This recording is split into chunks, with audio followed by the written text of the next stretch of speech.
Assalamualaikum warahmatullahi wabarakatuh. Alhamdulillahirrabbilalamin. Wassalatu wassalamu ala asyrafil anbiya wal mursalin wa ala alihi wa ashabi ajmain amma ba'd. Bapak Ibu kadang warga semuanya, puji syukur kehadirat Allah Subhanahu wa taala, Tuhan yang Maha Kuasa.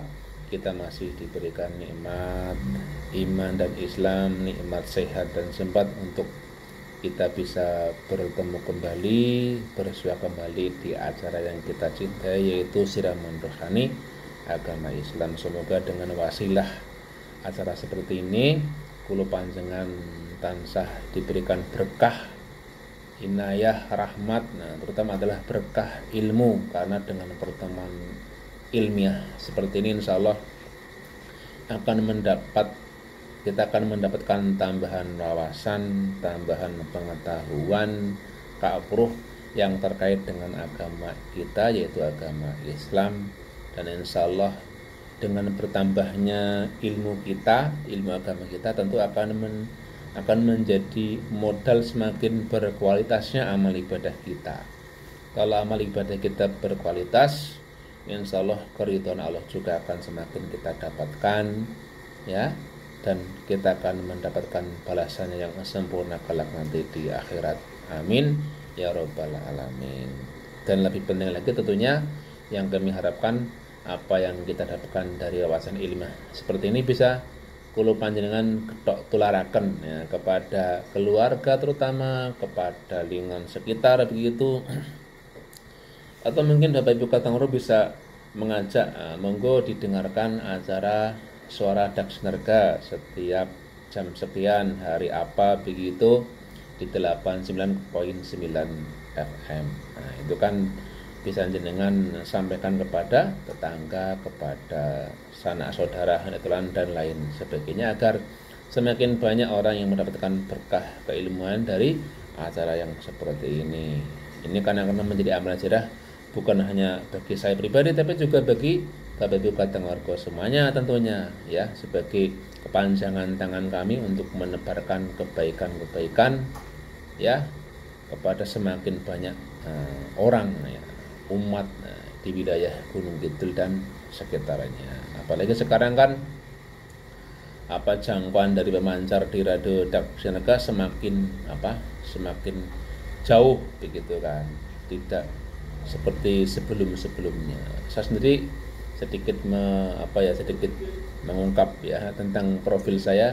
Saya kerja di Kapanewon Giri Subo, dan dari sana alhamdulillah masih bisa menjangkau siaran Suara Dak Sinerga. Apalagi juga ada siaran yang bisa kita akses juga lewat online, ya, lewat streaming di internet juga bisa. Jadi tidak harus punya pesawat radio, ya. Sekarang semua dimudahkan oleh sarana dan prasarana di sekeliling kita untuk bagaimana tetap bisa mengakses siaran-siaran radio dan sejenisnya, meskipun mungkin tidak punya pesawat fisiknya begitu, ya. Salawat dan salam semoga senantiasa terlimpah kepada junjungan kita Nabi besar Muhammad sallallahu alaihi wasallam, Nabi Rasul kita semuanya yang telah membimbing kita, ya, telah berjuang untuk menegakkan agama ini bersama para keluarga, para sahabatnya, juga para ulama pewarisnya yang terus sampai hari ini tetap menebarkan dakwah keislaman kepada kita semuanya. Dan kiranya kita kelak menjadi orang-orang yang akan mendapatkan syafaat pada yaumul qiyamah. Amin ya rabbal alamin.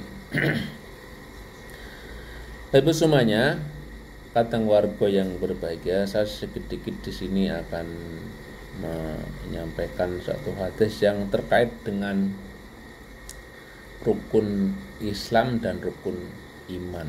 Nah, bagaimana tuh sejarahnya begitu kan? Kenapa ada rukun Islam, ada rukun iman dan lain sebagainya. Jadi diriwayatkan oleh sahabat Nabi yang bernama Umar radhiyallahu anhu. Qala, katanya, bainama nahnu julusun inda Rasulillah sallallahu alaihi wasallam dzata yaumin. Satu hari kami duduk-duduk bersama Rasul sallallahu alaihi wasallam.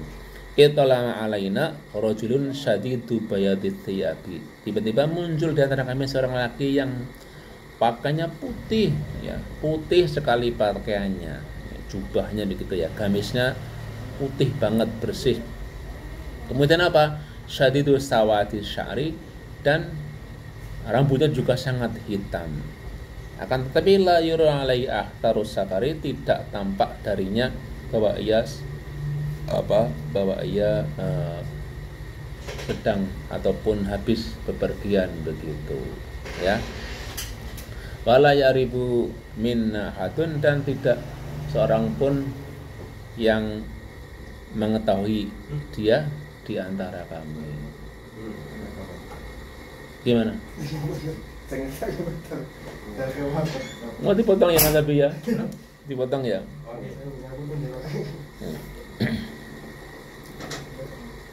Saya ulangi ya. Wala yaribuhu minna hatun, dan tidak ada seorang pun dari kami yang mengetahui siapa dia. Hatta jalasa ila Nabi sallallahu alaihi wasallam, kemudian orang ini ya, orang asing ini duduk ya, di depan Nabi Muhammad sallallahu alaihi wasallam. Fa asnada rukbatayhi, kemudian dia menyandarkan kedua lututnya ila rukbatayhi sallallahu alaihi wasallam, ke kedua lututnya Nabi Muhammad sallallahu alaihi wasallam. Wa kafai, dan kemudian orang asing ini meletakkan kedua tangannya ala fakhidaihi, ya, di atas pahanya Nabi Muhammad sallallahu alaihi wasallam. Qala, dan dia bertanya kepada Nabi kita ya. Ya Muhammad, wahai Muhammad, akhbirni anil Islam. Tolong ajari aku, kabarkan kepadaku tentang Islam.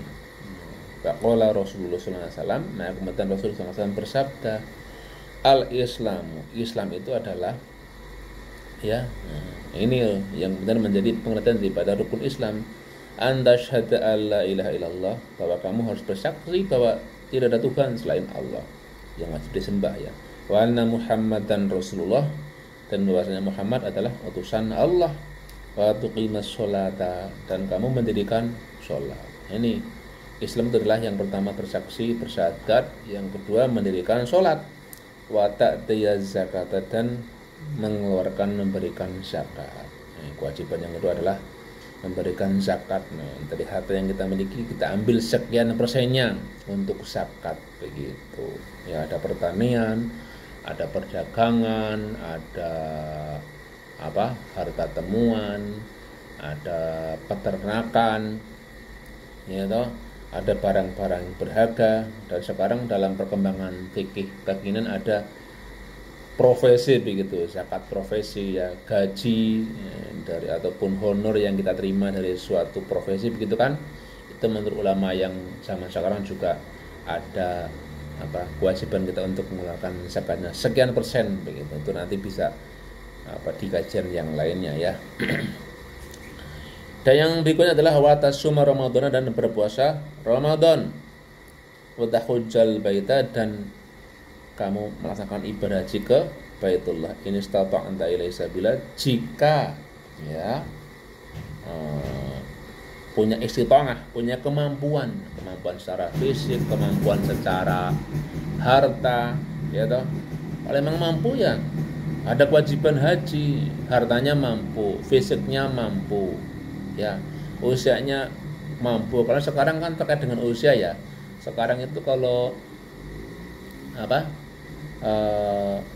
mendaftar haji sekarang, kita berangkatnya belum tentu 10-15 tahun yang akan datang, mungkin bisa jadi 20 tahun yang akan datang baru bisa berangkat begitu kalau mendaftarnya sekarang.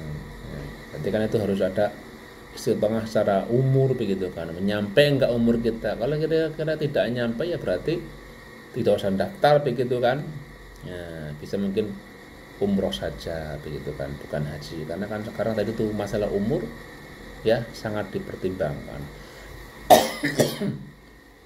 Tolong dipotong nih Mas Abi. Jadi kalau misalnya Bapak Ibu kata Marco sekarang umurnya 60 tahun mau daftar haji ya nanti hampir dipastikan kita dapatkan nomor antriannya sudah sangat sepuh kita ya, jadi sangat tua. Jadi mungkin bisa ditolak ya oleh petugas hajinya ya oleh Kementerian Agama. Karena apa? Secara umur tidak nyampe nanti umurnya begitu kan. Diasumsikan kalau untuk ukuran umum orang Indonesia ya ketika umur sekian sudah sangat sepuh sekali untuk melaksanakan ibadah haji. Kalau sekarang antrinya bisa 10-20 tahun. Nah, sekarang sudah umur 60 tahun, 70 tahun baru daftar, ya mending saran saya untuk mungkin umrah saja. Ya tidak apa-apa. Gimana lagi ya? Karena kalau kita mungkin cari celah-celah misalnya ada yang mundur itu kan juga namanya spekulasi juga ya. Begitu ya. Jadi ini istitongahnya sekarang cakupannya banyak, bukan sekedar fisik, bukan sekedar harta, tapi juga tadi faktor umur ya, begitu. Istitongah enggak di aspek itu. Nah, sudah 5 hal yang terkait dengan Islam. Kemudian si orang asing tadi berkata, "Qala sadaqta." Kamu benar wahai Muhammad, fa'ajibna lahu. Maka kita merasa heran kepada orang ini. Yas'aluhu wa yusaddiqu. Dia bertanya kok dia yang membenarkan. Dia bertanya kepada Nabi kok dia yang membenarkan, begitu. Qala. Maka dia berkata lagi si orang asing tadi, fa akhbiri 'anil imani. Kabari aku, ajarilah aku, ya.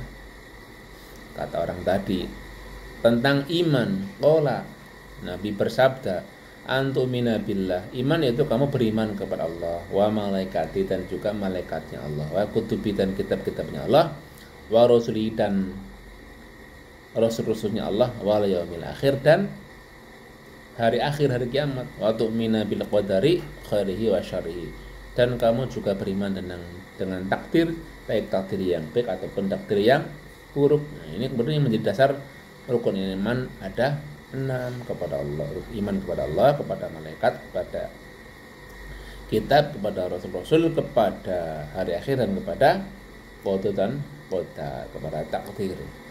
Qala, ia berkata, sadaqta, kamu benar wahai Muhammad. Nah, tapi kemudian dia berkata lagi, qala wa akhbirni 'anil ihsan. Kabari aku ya tentang apa itu ihsan. Apa itu ihsan ya? Qala, Nabi berkata, anta abudallaha, kamu ihsan itu kamu beribadah kepada Allah, menyembah Allah, ka'annaka tarahu, seakan-akan kamu melihat Allah. Fa illam takun tarahu, jika kamu tidak bisa melihat Allah, fa innahu yaraka, maka sungguhnya dia melihatmu, Allah melihatmu. Jadi ihsan itu merasa diawasi oleh Allah Subhanahu wa taala ketika beribadah. Bukan cuma ketika beribadah, ya dalam segala hal yang lain kita merasa diawasi oleh Allah Subhanahu wa taala. Maka itulah karakter ihsan yang menempel pada diri kita. Jadi kalau kita tidak merasa diawasi oleh Allah, tidak merasa kita seakan-akan Allah melihat kita, seakan-akan, atau sebaliknya berpikir kita melihat Allah dalam perilaku sehari-hari, terutama dalam beribadah, ya berarti karakter ihsan kita belum terbentuk, belum terbangun dengan baik. Nah, ketika karakter ihsan kita terbangun dengan baik, nah kemudian kita punya mentalitas, punya keyakinan, ya, dalam kita beribadah terutama kita seakan-akan melihat Allah Subhanahu wa taala.